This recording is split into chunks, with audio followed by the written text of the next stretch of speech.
Welcome to Attributions. Do you feel the changes in our climate lately? Think about it.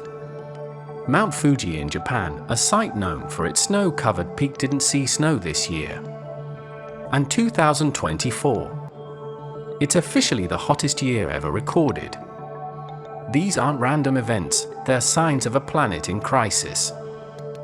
From November 11 to 22, world leaders gathered at COP29 to tackle these challenges. But the real question is, did they deliver the solutions we urgently need? Or are we left with more promises and fewer actions? One major issue this year was climate finance. Developing nations, the ones most affected by climate change, demanded more funding from wealthier countries. This funding is crucial, not just for adapting to climate change, but also for dealing with the irreversible damage already done.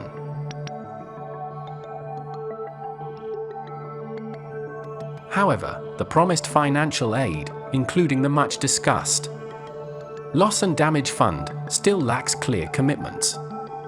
This leaves the most vulnerable nations in a very difficult position. Another key focus was gender equality. Women, particularly in RUAL and underprivileged areas, are often the backbone of sustainable practices. Despite their vital contributions, they still face barriers to decision-making. Empowering women isn't just right, it's smart for building stronger communities. Indigenous peoples were also a hot topic. These communities are guardians of the world's biodiversity, and their knowledge offers sustainable solutions that modern approaches often miss.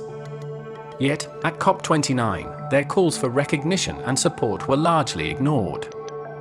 It's time to not only listen to their voices, but also take action on their wisdom. You might be thinking about climate change and tourism. Did you know tourism accounts for 8% of global greenhouse gas emissions? Your dream holidays come with a carbon cost.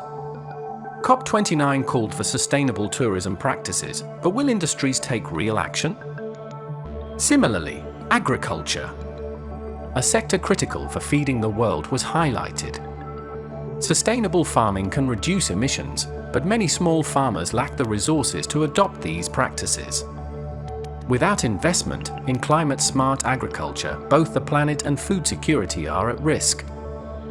So, what's the takeaway from COP29? While it raised important issues, the results fall short of what's needed.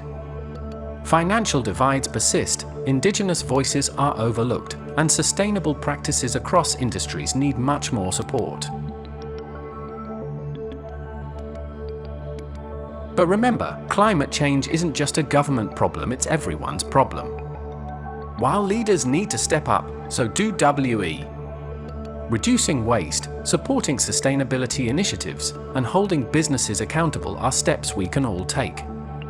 Every small action matters. Let's not wait for the next COP to bring change. Let's be the change, starting today. Together, we can work toward a future where Mount Fuji regains its snow, and 2024 isn't the hottest year on record, and our planet thrives again. If you found this episode helpful, don't forget to amplify this message and drive the change we need.